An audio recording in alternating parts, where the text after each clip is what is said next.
Julian, I wanted to share something with you. Okay.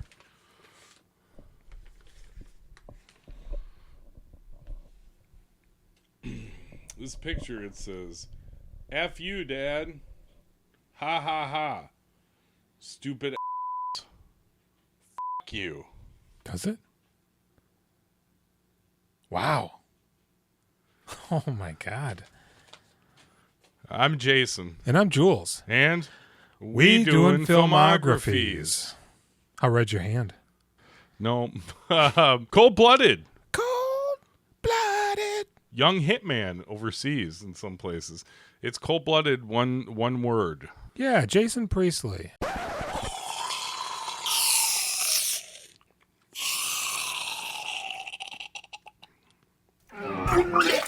I looked, and I could not find a budget for this movie. Well, there better be a tagline or I'm going to... Oh, don't you worry about that. Okay. Cosmo's planning to get his life in order. He just has to kill a few people first. Let me ask you this. Okay. Did you know that when Jason Priestley was a young actor starting out in Hollywood, he was Brad Pitt's roommate? Oh, really? They had a thing, a little game they like to play, to see who could go the longest without showering. You know who always won? Brad? Yeah. That's You believe that? Yeah. What the That's fuck? corroboration right there. Straight from the horse's mouth. It's so crazy. These people that are like very good looking are just like... Mm-hmm.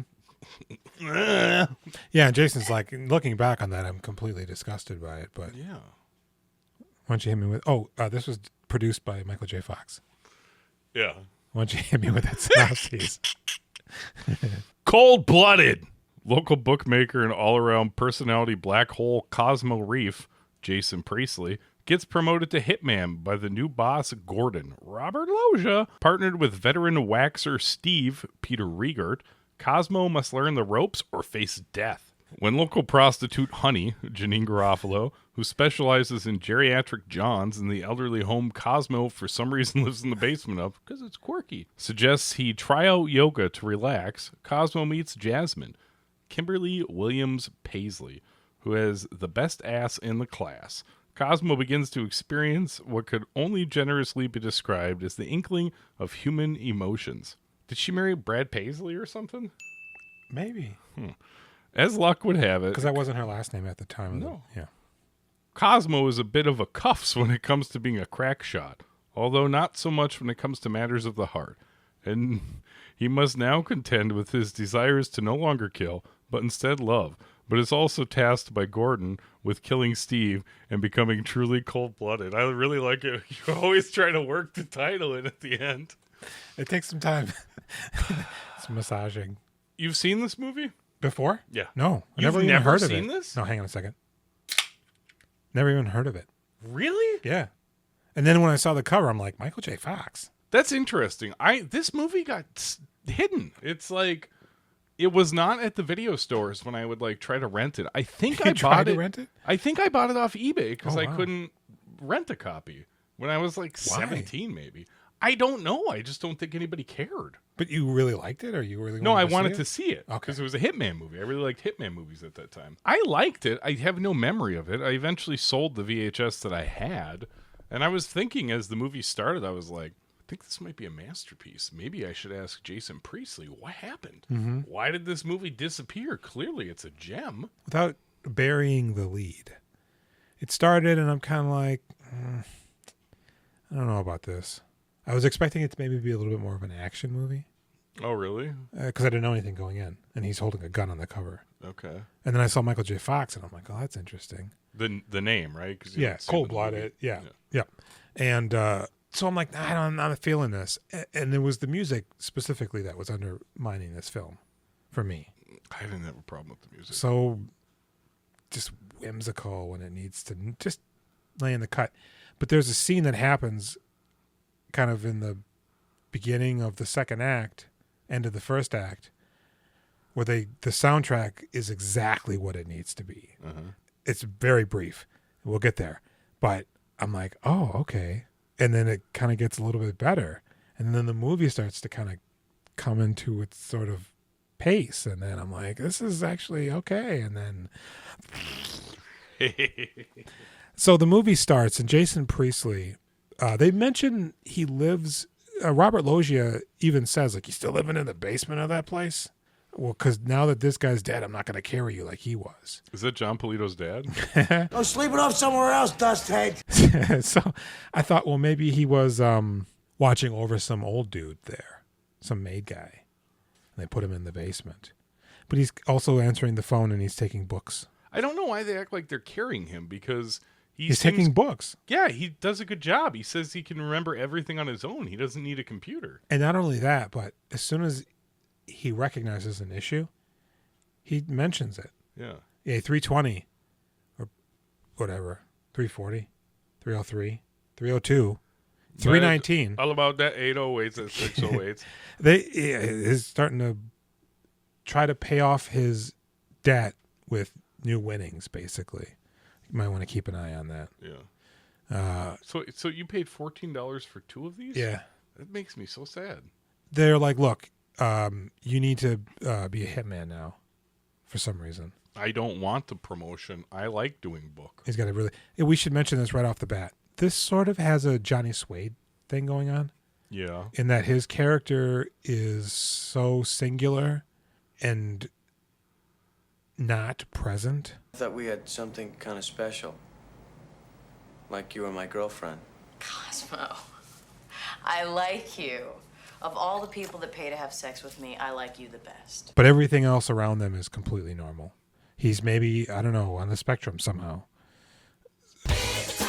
More stunted emotional growth, but he seems cognizant of the world around him. Yeah, he's so flat, though. But he's also sociopathic, right? Because he has no real feelings that he's conveying. Maybe he's feeling them, but he's just not. And his robotic mannerisms as Very he walks robotic. to and from, it's like... I will say this, Jason Priestley greatly embodies this character. Yeah, he's really quite good in this movie. Doing a really weird thing where the shoulders are sort of balled forward and up, but they're not. But his arms aren't moving when he walks. It's he went in there. So Robert Loggia is like, look, you don't really have a choice. And he goes, all right, fine. But I'm going to hook you up with my boy Steve, who's been doing it for a minute. Peter Riegert? Honey is Janine Garofalo. I wanted to like her more than I did. Yeah, there's nothing going on there. So, yeah, he's meeting up with Steve. Steve's a pretty cool guy. So you want to be a hitman? Gordon's making me. I don't want to. Well, it's a lousy way to make a living. It sounded like you said me nap with Steve. Me nap at Steve. And John is Gordon's henchman. John, how are you? He seems like a real badass What? until you see him in a conductor's hat. You thought that guy seemed like a badass? Nah. Maybe he's not a badass, but he seems like he's pretending. He's always got a... Yeah. Right? So He you just seems- feel like, man, I don't know, he could be a dumb threat. He seems like a real dork, man. So Steve's taking Brandon around, and they go to kill the guy from Malcolm in the Middle. Hey, the 3 Musketeers. Athos, Aramis, and you must be Porthos. You're creepy. He owes money, and he's the guy that he was talking to on the phone. What do you think happened to this guy? I feel like this guy had enough money from being in Ellen and from being in Malcolm in the Middle that he's like, I'm not going to audition anymore. Maybe he's still doing stuff. I didn't look into I it. don't know. But I Maybe feel he's like... in jail for sexual assault.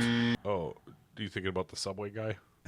And so it's real weird because he's like, yeah, here's a gun. Oh, they go shooting first. Yeah. Go to the shooting range, and Jason Priestley is a crack shot.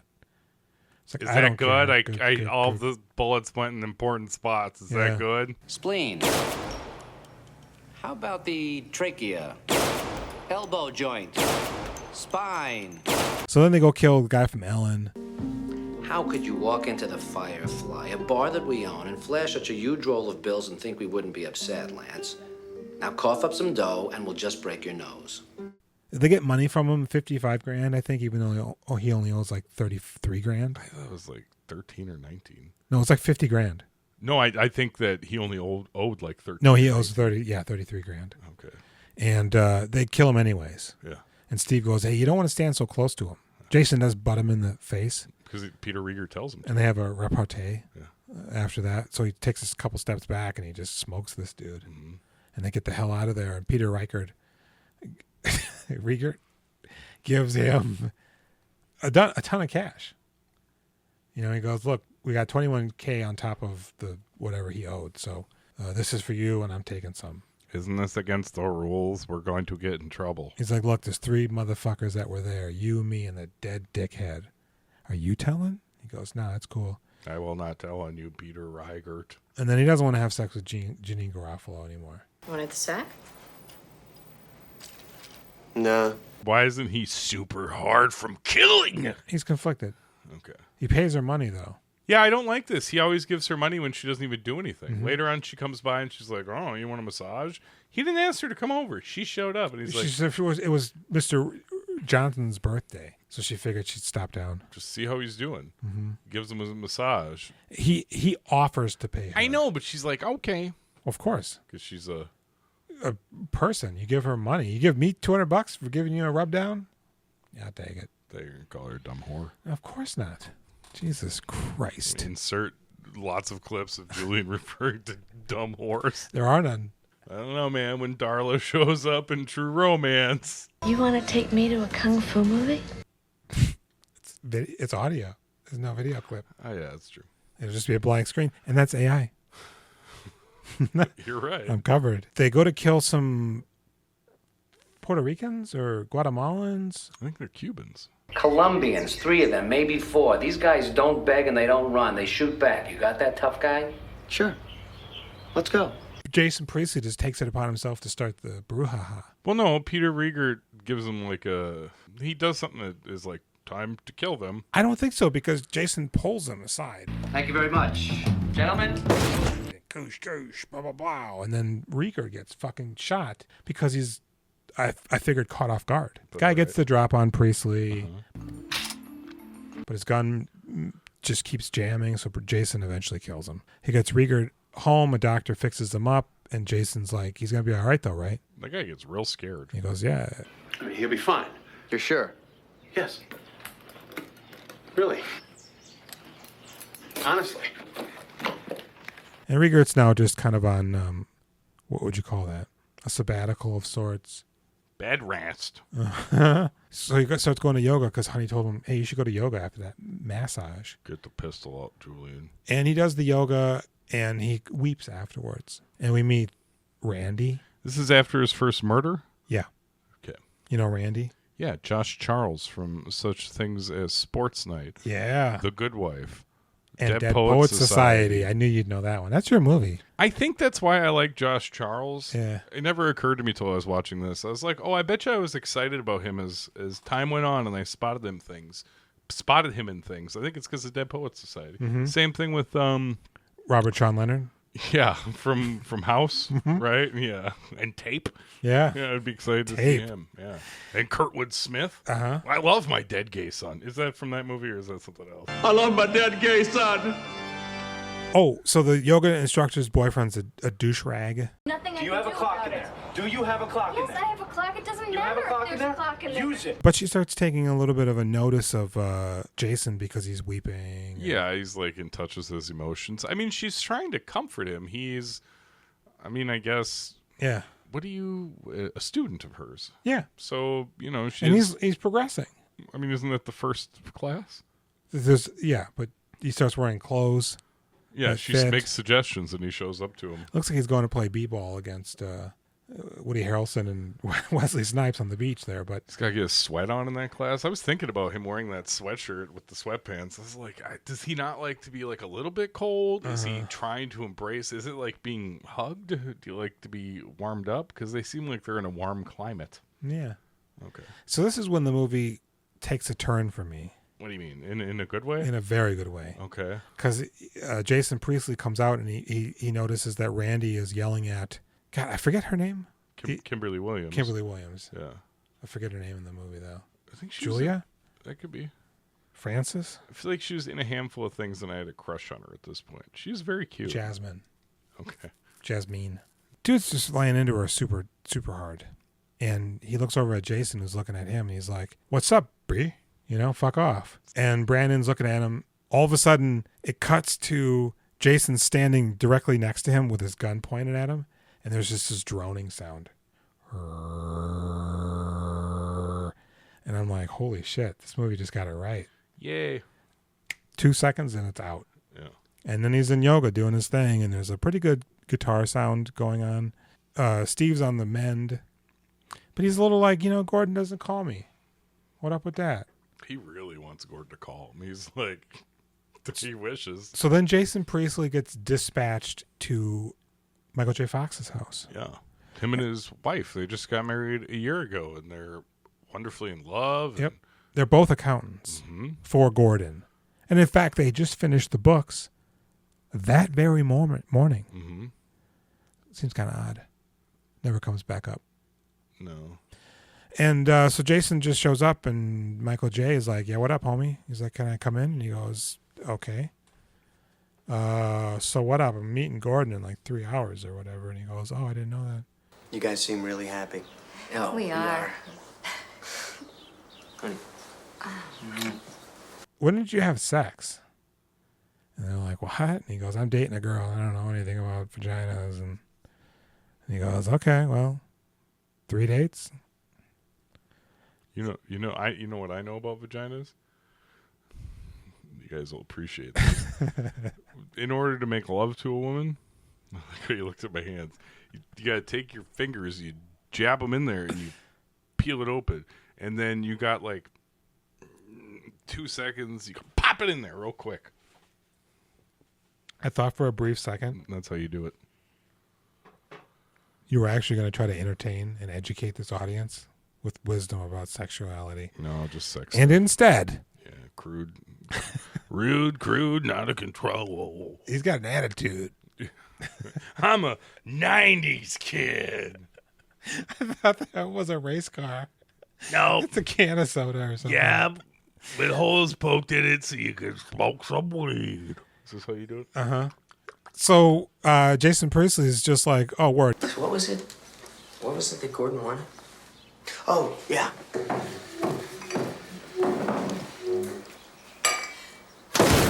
Do we find out why Gordon's cleaning house? No. He just feels like it. Yeah. And I think he even said, like, Michael J. Fox is like his nephew or something weird. I think he's known him since he got hired by him right out of college. And he's like, Gordon's been like my dad. He called him his He did that, but I think something godson. yeah, right. It's something like not blood related, maybe, Right. but like he cared for this guy. Like, why would you kill? Well, he's maybe not very nice. Because that's why I thought the books were going to come back. They specifically mentioned they just did the books. Yeah, So I'm like, oh shit, Gordon's got something going on. they're dirty, or It's going to be Gordon's a dirty. third plot to this movie. Yeah, there's going to be a little bit more to this movie. So Steve's like, holy shit, you went to go kill people? What if there was a little bit more to this movie? When he's dating that chick, they run into Janine Garofalo, and it's a little awkward.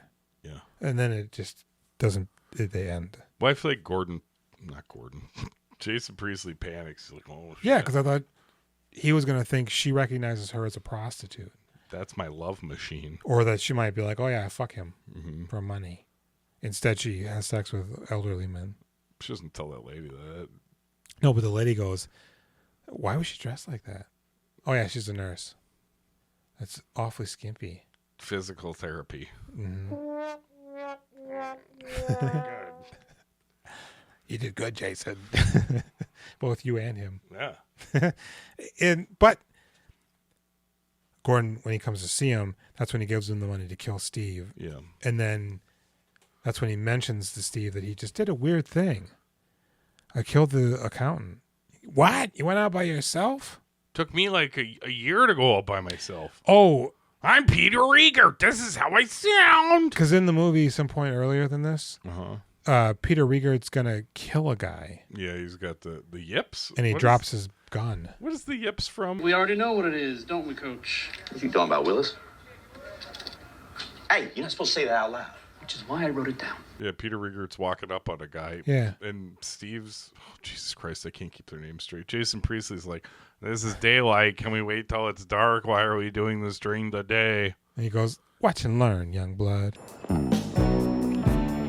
guy's coming out of his house, and he fucking goes to grab his gun and he drops it. Mm-hmm. The guy in the car looks, he goes, ooh, and he starts his car and he starts taking off. Drives up on the curb. He's dead. They get into the car. They get the fuck out of there. Now, earlier in the movie, Steve told Jason not to touch his pre-dials. Now, because Steve got into Jason's car to make the getaway, Jason goes, do you mind pulling over? I prefer to drive. Yeah. I like my settings. Steve goes, oh, big dick. Mm-hmm. So now they're having juice, and that's when he tells him about Michael J. Fox, and he goes, what's going on? And he goes, yeah, Gordon mentioned you. And he goes, oh, yeah? Shit. He wants you to... We gotta talk. Well, he's like, there's no other way. And he goes, well, why don't you just go kill Gordon? He goes, that's a good idea. But what about John? Kill John, too. Oh, yeah, awesome. Make him suck it. I still got to kill you, though. I'm really, really sorry. There was absolutely no reason Just to be kill... like, get in your car, drive to a motel, check in under a pseudonym. Or just, can you stay in your house for a few days? Stay in your house, check in under a pseudonym. I'll tie you up and leave you in your closet. Mm-hmm. Just close the fucking door. That's wide open. Oh, but then he does say, you're too close. And yeah. Jason Priestley steps back. That was a good line. Riegert. I like that line. He doesn't. He just shoots him. And he gets the blood on him. Oh, yeah. He needed it. It was so stupid that he killed him. It is so stupid because it's not necessary. Because then we see him showing up to Gordo's. And I got to tell you, he had the weakest train layout I have ever fucking seen. I thought about you when I watched this. Are you kidding me? He's got one train going in circles around a couple of buildings and he's staring at it like, oh boy. It's like a 2x3 table. And he's rich. Yeah. His fucking idiot bodyguard, maybe lover, is dressed up like a conductor. He's there at night. Like, what's he doing there at night? And he's dressed like a conductor. Yeah, this seems a little... You guys got something going on. Something's weird. Yeah. Right. But, yeah, it's just a barren fucking piece of plywood, barely finished, a lower elevated track and a center higher elevated track, and then just like 5 nondescript skyscrapers. Yeah. And 2 HO scale trains going around in a circle. This is a pleasant surprise, isn't it? So fucking he just blows Robert Lagosia's brains out of the front of his head. I like how I used to talk about how I like saying their names wrong, but now every time you say their names wrong, I'm like, no, that's You not are right. frightened. Yeah, right. Is that what I do? Robert Loggia. Logia. And he's dead. The kills aren't very good. Oh, Steve. Oh, Jesus Christ. John's kill is good. Robert Loggia's like nothing. Because now it pays off that he has a dumb hat on. Oh, because they can hide the blood pump that's just pouring down his face. He just shoots him in the forehead. And it just... He's dead, though. And Jason Priestley just leaves. Yep. And slightly before this, he did confess to Jasmine after they had consummated. Randy comes by. He's violent, and he butts him with the gun, takes him outside, and he puts it in his ribcage. He does, and he's got it up to his fucking chin. And he's like, tell me how she likes to have sex. And that's not what he leads with. All this shit. He very carefully explains to him, she's not with you now. She's with me. You're not welcome here. If I see you again. Okay, yeah. Yeah. But what kind of flowers does she like? Roses? When's her menstrual cycle? She doesn't have one. Excellent. She's the best kind of lady. When you have sex with her, what do you do? Oh, I like don't blowjob, no doggy, blah, blah, blah. She's going to punch her in the back of the head when she comes. Now, moments before that, when he first shows up, you can hear his car screeching. You pull it out as quick as you can. Do you remember that? Yeah. Because of the mushroom head? Do you remember when his car screeched up? Yeah. Do you hear it? And she's like, he's here. That's his car. She knows how it screeches. Yeah. It's like my dogs. When I was so when he goes, up, all my right. mom's car, I'd be like, he goes, all right, Randy, get the fuck out of here.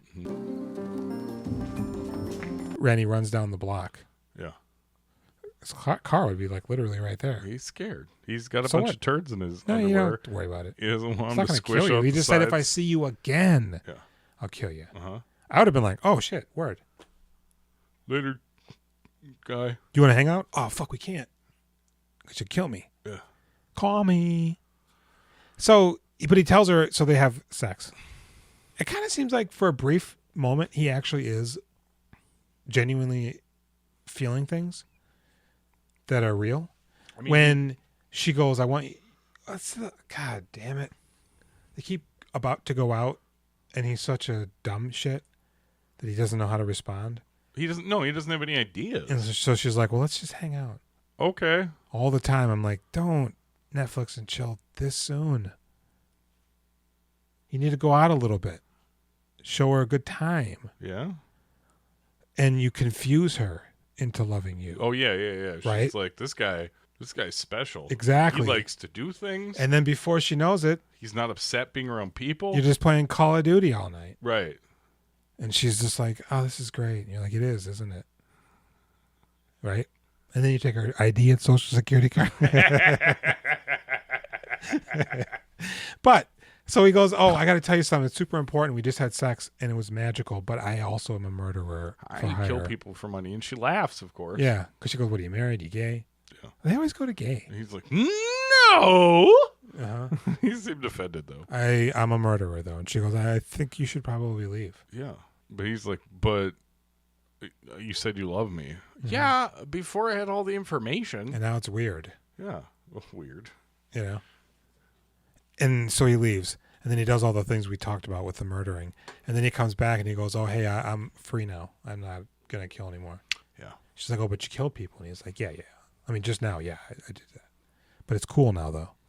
And she goes, nah. And he goes, well, all right, then. I'm going to shoot myself in the head and kill myself. And she's like, yep. Okay, go ahead. No. First, he goes, oh, you probably don't want to stand there. Because she's right next to him. The bullet will go. Uh-huh. Get you. You ever hear of Abner? I'm gonna hit him with my old crowbar. You should have done that. Oh. And so she moves, and then she's just like, but he's like, damn, I can't kill myself. And also, you didn't seem like you wanted me to stop. You kill me. Yeah. You don't love me anymore because I kill people, so surely you will kill me. Mm-hmm. And he gives her this gun, and he points, he goes, head or the heart. And then she's holding it, and she's like, I can't do that. Like, yeah, no shit. Took her a little bit longer than it should have. Yeah, it's stupid. It's a nonsense. This is where it just dovetails. Yeah, I decided I hated this movie in the last 2 minutes of the movie. Because it's so prolonged. Like, we're really abridging it because that's timer. But they're in this room for 10, 15 minutes. The last 10 or 15 minutes, feels like. It's not that long. And so he goes, okay, I can't kill myself because I'm a chicken.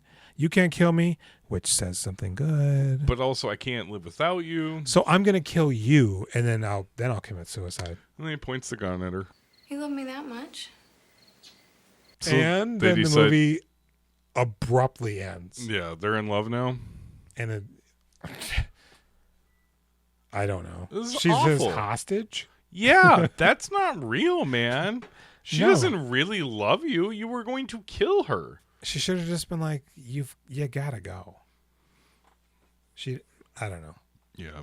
But she's mentioned that all of her boyfriends belittle her, smack her. So it's not like she's in the healthiest place either. So, I mean, I don't like this movie. I don't either. Boy, it started out now it's just kind of like tepid.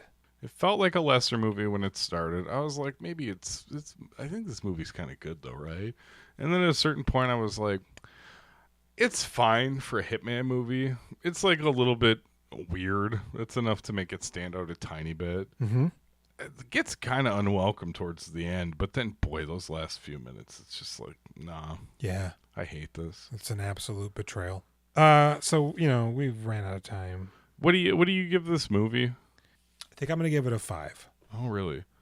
For a brief 30, 40 minutes there, I was on board with it. God, that ending, though. I'm going to give it a 4.5. Wow. I'm going to drop it. Oh, man. I'm going to give it a 5.5. Okay. I almost would give it a 6. Not because I think it's good, but I think it's fine, and there's entertaining aspects to it. Only when it's done are you like, this is a waste of my life, and it offends me. Mm-hmm. So that's it. Thanks for joining us. You can find us on Instagram Podcast Reddit, YouTube, Platforms. Facebook, Threads. What did you say? Headphones? Reputable podcast platforms. Oh, yeah. Headphones. We ain't wearing them. Whatever. Were we doing filmographies? Put an at with that. And You know, speaking of headphones, gmail.com. you ever hear about Raycon earbuds? Let me tell you about them. Type in promo code. We Doing Filmographies is the best podcast 9769. It'd probably just be like WDF. Try that. See if it works. Okay. If it does, let us know because we ain't getting money. No. Give us a call. Yeah, 763-634-1897. Was that turntables, dials? That I don't know. I was just pulling strings in my nipples. Okay. It's on the corner of my eye. Julian, tell us about the Now Playing Network and then reveal who the next person is. NowPlayNetwork.net is a web address where you can find this podcast. Yep. I hear there's another one now. Tell them who the next person is. It's the other one we're recording today. We're going back to the well. It randomly happens every now and again. Fill up your buckets. You know, We need water back at the homestead. the thing about this show is we do the filmographies, Yeah. and not just the first 10, No, now it's 5. and not just any, but we do them when they come around, and we're doing Ray Liotta. Yeah. Round 2. Ray Liotta. Well, I've been Jason. And I've been Jules. And And rate us on iTunes podcast, Apple Podcast. And don't lie about it. and then once we see it appear, you can be like, hey, watch this movie. Watch this Laurel and Hardy movie. Like Giant Steps? I don't know. I don't know. I was looking at Laurel and Hardy when I was doing Major League. I was going to insert a who's on first, and then I was like, that doesn't work. And then after I decided not to do it, I'm like, oh, man, that would work. I'm a good catcher. I too bad. She goes, no, I don't want to do that at all. Sorry, I'm just a busted asshole I'm a whore. I mean,